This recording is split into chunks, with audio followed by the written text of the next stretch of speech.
காலை சூரியன் எழுந்து நிறமயமான இந்திய கிராமத்தின் மீது மென்மையான பொன் ஒளியை பரப்பும் போது பறவைகள் வானில் சுதந்திரமாக பறந்து கொண்டிருக்க கவி தன் பள்ளிப்பையை தூக்கி கொண்டு வீட்டுக்கு நடந்து வரும் அந்த அமைதியான தருணம் ஒரு கனவு போல தோன்றியது. வீட்டுக்குள் நுழைந்தவுடன் அவர் தன் சிறிய அறையில் தரையில் அமர்ந்து தனது வரைபட நோட்டு புத்தகத்தை திறந்து வைத்தார். ஒரு பழைய பென்சில் மேசையின் ஓரத்தில் இருந்து நழுவி மெதுவாக கீழே விழ அதே நொடியே அந்த பென்சில் நீல நிற ஒளியால் ஒளிரத் தொடங்கியது. மெதுவாக காற்றில் மிதந்து கவி முன் மாய புகை சுருள் போல தூண்டில் உருவாக்கி ஹெலோ கவி என்று ஒளியில் எழுதுகிறது. பயமும் ஆச்சரியமும் கலந்த சிரிப்புடன் அதை பார்த்து அமர்ந்திருந்த கவி ஒரு மலரை வரைய அந்த மலர் உண்மையாக காகிதத்தில் இருந்து பூத்து வெளிவர கவி கைத்தட்டி சிரிக்கிறார்.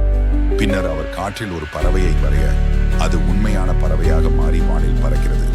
திடீரென ஒரு பேசும் பச்சை கிளி ஜன்னலின் வழியாக பறந்து வந்து அபாயம் வருகிறது என்று எச்சரிக்கிறது. ஜன்னலின் வெளியே கருமேகங்கள் திரண்டு காற்று திரைச்சீலைகளை வன்மையாக அசைக்க கிராம சாலையில் கருப்பு நிழல் புகை ஊர்ந்து வரும். அந்த புகையிலிருந்து சிவப்பு கண்களுடன் லேசி ஷாடோ எழுந்து குழந்தைகளை மயக்கி தூக்கத்தில் ஆழ்த்துகிறது. விளையாட்டு தோட்டம் காலியாகி ஸ்விங் தனியாக அசைந்து பள்ளிவாசல் மெதுவாக மூடுகிறது. ஆனால் கவி மட்டும் மாய பென்சிலின் ஒளியால் காக்கப்பட்டு நிற்கிறார்.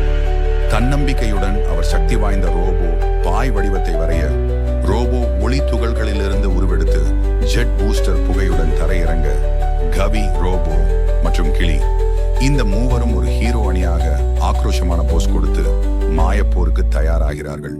அவர்கள் மூவரும் ஒளிரும் மாயக்காட்டிற்குள் நுழைந்த போது மரங்கள் தாமாகவே பாதை திறந்து கொடுத்து வழி செய்கின்றன.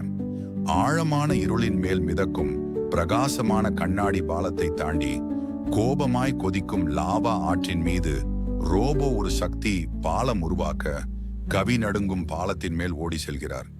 இதன் மறுபுறம் லேசி ஷாடோ குழந்தைகளின் சிரிப்பை நீல ஒளி உருண்டைகளாக களவாடி கையில் சுருக்க கவி தன் கோபத்துடன் மின்னலென எழுந்து நிற்கிறார்.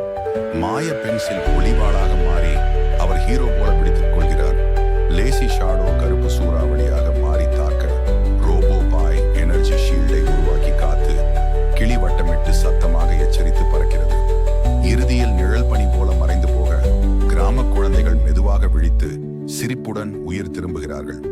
வீதிகளில் மக்கள் திரண்டு பள்ளி மணியோசை மகிழ்ச்சியுடன் ஒலித்து பிள்ளைகள் பைகள் தூக்கி ஓடி வந்து விளையாட்டு மைதானம் முழுவதும் சிரிப்புகள் நிரம்ப கவி ஒரு ஹீரோவாக கொண்டாடப்படுகிறார்.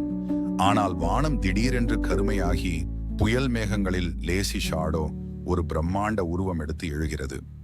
மின்னல்கள் விரிந்த வானை துளைக்க கவி வானத்தில் ஒரு மிகப்பெரிய ஹோப் ஸ்டார் ஐ வரைய தொடங்குகிறார்.